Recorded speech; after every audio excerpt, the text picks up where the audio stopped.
Alright, y'all, good morning. My hair's a mess. I'm greasy, grimy. Had a rough night. It's Monday. Good morning. World according to romance. Alright, Jason McNally, I know you're out there jonesing for some Celts. I'm just not ready to give another show on the Celts yet. I want to get my shit straight. And I saw a little something this morning that will hopefully whet everyone's appetite for history and certainly help me get my rocks off for history for today. And this show's going to be a quick one on actually the Celtic enemies, the founders of Rome, the first kings of Rome. Now, king is a bad word in Roman, in Latin, and it's throughout most of Roman history. The word rex means king in Latin. We're going to get to that in a minute, but we're going to start with the founding myths, okay? Now, the founding myths of Rome, I did a series on the Trojan War. Now, of course, the follow-up to the Iliad is the Odyssey, but in Latin, there's a book called the Aeneid, because it's believed that Aeneas was one of the sons of Priam who escaped Troy. He fled west, and he took refuge around in the Tiber River area of central Italy, okay? In between all these tribes, the Samnites, the Sabines, the Latins, the Umbrians, there's a bunch of them that I'm probably forgetting. The Itals, I think, were one of them, and that's where the word Italy comes from. But anyway, he's like kind of like there wasn't a whole lot of population there yet, so he was like all by himself when he got there. And he took a wife, and together they had a son named, was it Pontiff Julius? And now that word, centuries later, Julius Caesar. Julius is not his first name. It's actually his family name, his last name, as his surname. And they all claim descent from this Julius. All right, so that is a founder of Rome. Okay, so this Julius takes a wife, and her name is Rhea Silvia, and she's walking along the Tiber one day. And I guess the god Mars decided he liked her, so he raped her. Very necessary, sorry guys. Or he abducted her. It's really, that word is real, like our modern word, like feminists have put a really toxic spin on the word rape. And it's unclear a lot of the times in history if we're thinking about, sometimes it's we can't tell if he actually physically pinned her down and went in, or if he just abducted her. The way the story reads, he kind of abducted her. But she became pregnant with Mars's baby, as so often happens when mortals mess around with immortals. And she had twins, okay?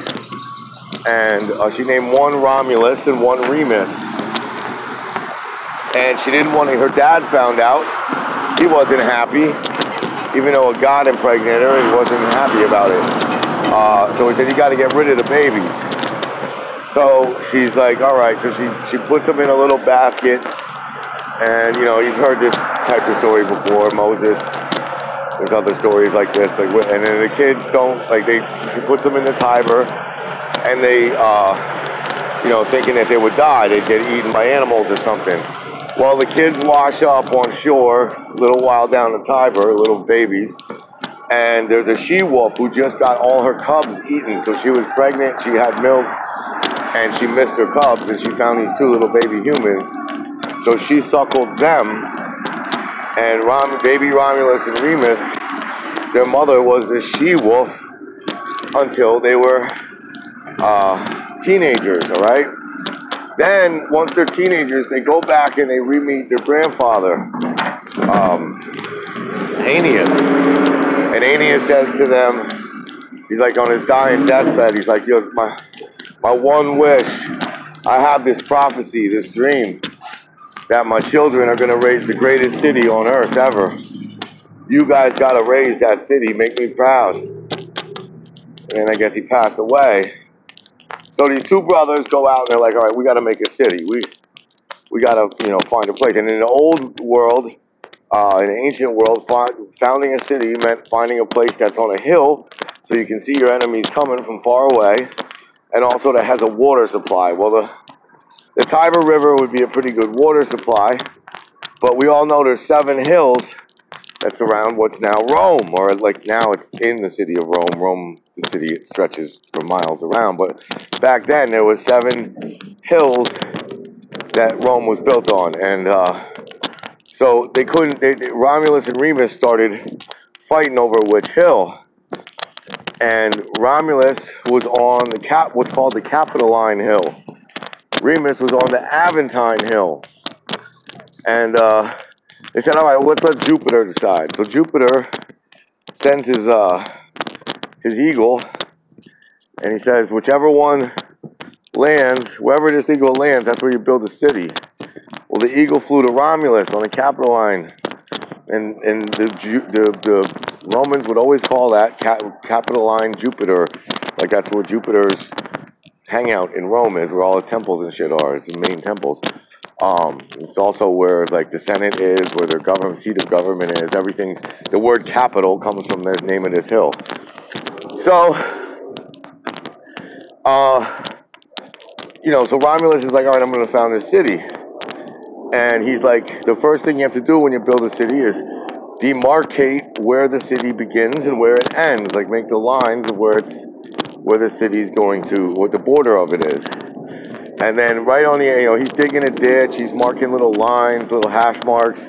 He's like marking off a city. And Remus shows up and he's like, your city sucks.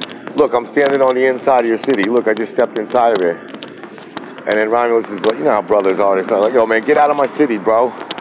Get out of here. I'm going to beat your ass. No, I'm going to stand in your city. So Romulus comes running over to Remus. They start teasing each other and getting into it. Romulus comes over and hits him with a shovel.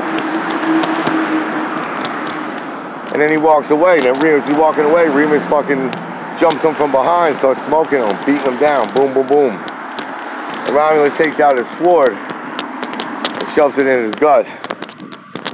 And the blood spilled on the inside of the where the city would be. So the first blood spilled on Rome was the blood of the brother of the founder. Now, the Aeneas story is to prove that the Romans tell each other this story. It's their founding story. Romans tell each other this story because it proves that they're descended from the gods. The Romulus and Remus story, the whole thing there is that the state comes before family, even. Like, that's a very, like, communist, like, dictatorship type of thing that we have today. It's definitely an un-American ideal. We tend to put the individual over the state first.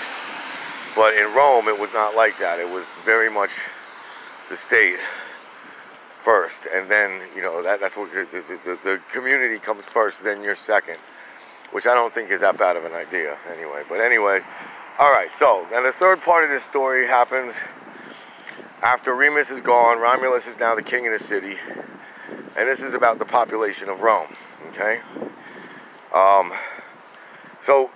And the kings, we're going to get back to kings in a second. So Romulus is all by himself, but he keeps building this city, and eventually it's called Rome, after Romulus. And people random men are like passing by. A sailor comes by, a farmer comes by, and they're like, you know what? We'll join your city. We'll help build this up. This could be good. Maybe we really will build a good city here. And they start doing it, and they get to work, and they start building buildings, and they wipe the sweat off their head after a couple days, and they're like, wow, we're really doing a good job here. Only one problem. It's a sausage party. No women. So they go over to the next village. It's called Sabina. It's where the Sabines live. And they ask the king there, yo, you got any extra wives, daughters, something you could throw us? We're starting a city over here. We ain't got any women. And they're like, King goes, you guys are a bunch of bums. Get out of my palace. Don't come back. So they leave, And Romulus concocts this idea. He's gonna act like they say they throw a show. They put on a play or some kind of like event that's like entertainment. And they tell all the Sabines to come and say, like, look, bring your wives and your family. We're gonna put on a play for you guys. Come watch us. You don't have to bring any of your weapons. So the Sabines fall for this, and they come and they bring their wives, and the play's really good. And while they're laughing, digging it, and while it's going on, Romulus and a couple of his whole cohorts sneak around, and they got weapons, and they pull them out, and they're like, all right, we're taking the women. And you can't take our women. He's like, well, you don't have any weapons, so we're taking the women. And this was in the middle of winter, so the Sabine men are pissed off and they leave. They can't really. They left all their fighting gear at home, and you can't really fight during the winter in the ancient world. It's too cold. It's too muddy. So you don't wait. You wait until the month of Mars, which is named after Mars. It's called March. That's the month in spring where you can start fighting again. So by the time that the Sabines went back home, got all their shit together, and turned around and marched back on Rome with their weapons in March, all of the women that were taken from them were pregnant. And while they were there, they were kind of at first like held in pens and held as prisoners. And Romulus said, and this is known to history as the rape of the Sabines, but Romulus actually says, look, we'll treat you well, and we're not going to rape you. You got to be our wives and make our babies. And if you do that, you'll be the mothers of this great nation we're going to build, this great city. And somehow he convinces them to go along with it. So when the Sabine men come back, the women are like, yous were too late, so we're going to go with these Roman guys now. I mean, that's the spin that comes down to us through Ovid, through Pliny the Elder, Plutarch, Cicero. They all wrote Ovid. Who else? Seneca. They all wrote histories, and they wanted to cover it from the beginning to their time. So you had to start with Romulus, and so that's how we know that story. Now, finally, Romulus was the first king, and then there was another king. He had a son, and then eventually close to them were the Etruscans, and they already had kings, and they had an established country going on. So the Romans started asking these Etruscan kings to govern them, to govern the city of Rome. So first there was a king called Tarquinius. He had a son, another son, and then finally the 12th king since Romulus was named, and progressively they were getting worse and worse, and they were getting just out of pocket with the way they acted. And this one king, this last king, his name was Tarquinius Superbus, or Tarquinian the Proud. And he said there was a noble Roman family that he lusted after their daughter. Her name was Lucretia. And this is where the name Lucretia comes from. So Lucretia Stout, if you're watching this, this is where your name comes from. He said, like, either you're going to, this king said to her, look, you're either going to have sex with me and have my baby, or I'm not going, it's not that I'm going to rape you. What I'll do is I will rape you anyway, and then I will take one of your slaves and I'll kill his body and I'll make it look like you two were having an affair. And that's like the worst thing, and that's real scandalous to a Roman. That was like the end of the world to the Romans. So she's like, she went along with it, okay, this Lucretia girl. And this King Tarquinius, you know, he made a baby with her. She had the baby.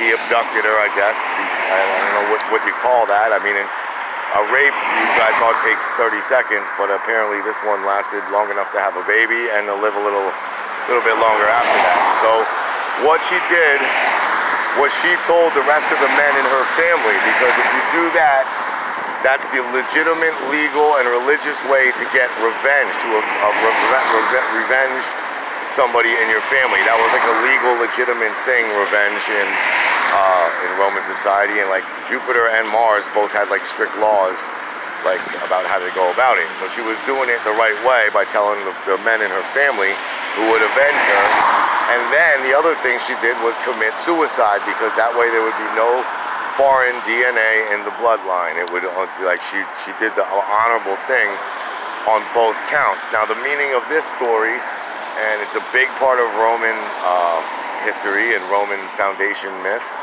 is that it's kind of a gory story, and the ancients didn't have the same palate for violence and sex as we do now, so it comes off a little weird. But the main meaning is that from then on in, there could never be a king. Rome rebelled. They, after this Tarquinius guy did this, they went apeshit, and Rome sacked all the rest of the Etruscan cities. They basically, from then on in, there was no king, there was a republic. So the richest 50 or 100 families stuck together, pooled their money and resources, and they realized that if we attack our neighbors, we can take all their shit too. And since we, if we get our act together militarily and really worship Mars and Jupiter, they'll make our weaponry better and our military steez better. And that's exactly what the Romans did. I don't think any of this is wholly true. I think it's mostly justification of how the Romans acted and what they did as a republic. And I don't think any of it's false. I think all of this stuff, Romulus really did exist. Tarquinius really existed. All this stuff really happened. There was an Aeneas. There was a Trojan War. There's a little bit of truth to it too. So, but anyway, that's the founding myth of Rome. Hope you enjoyed it. I'm going to watch it back and hope it played. I had my freaking headphones in most of the time. Sorry about that. Enjoy your Monday. World according to Romance. Peace.